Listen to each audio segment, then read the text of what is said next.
இன்றைக்கி வந்துட்டு எங்கள் அம்மா வந்துட்டு பீட்ரூட்டை காய் பண்ணிடலாம் அப்படின்னு சொல்லிட்டு இப்போ ஸ்டார்ட் பண்ணிகிட்ருக்காங்க. ஸோ ஆல்மோஸ்ட் இப்போ முடிக்க போகிறேங்க. எங்கள் அம்மா டக்கு டக்குன்னு கட் பண்ணிட்டாங்க. நான் வீடியோ எடுக்கிறதுக்குள்ளே கட் பண்ணிட்டாங்க. ஸோ லேட் ஆயிடுச்சு.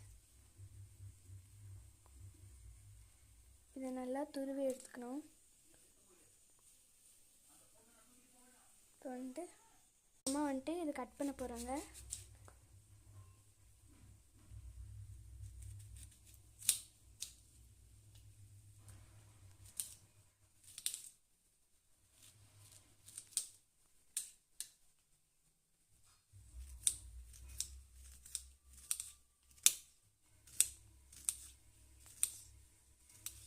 ஸோ இப்படி நல்லா குட்டி குட்டியாக கட் பண்ணி எடுத்துக்கணும்.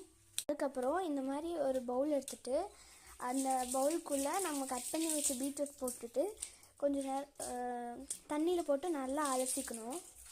வந்துட்டு நான் அலச போகிறேன். நல்லா அலசிக்கணும்.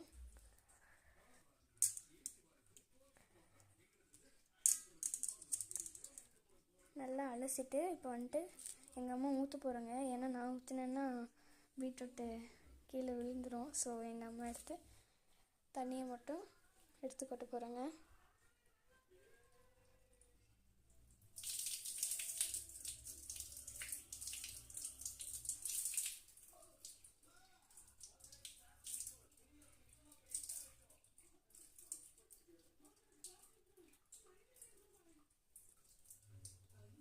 நல்லது ஃப்ரெண்ட்ஸ், இப்போ எங்கள் அம்மா வந்துட்டு நல்லா அலசி எடுத்துட்டாங்க.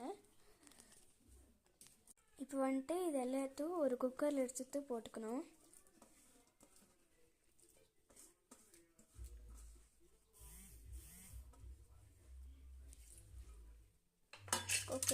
குக்கரில் போட்டுட்டு குக்கரில் ஒரு விசில் எடுக்கணும்.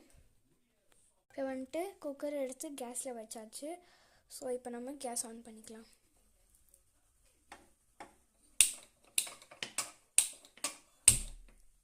ஆன் பண்ணியாச்சு. ஸோ ஒரு விசில் வர வரைக்கும் வெயிட் பண்ணலாம். விசில் வந்துருச்சு. ஸோ இப்போ நம்ம இறக்கிடலாம். அவன் வந்துட்டு இந்த ஆனியன் கட் பண்ணிடலாம். தோல் சீவணும். இப்போ கட் பண்ணிடலாம். பண்ணியாச்சு.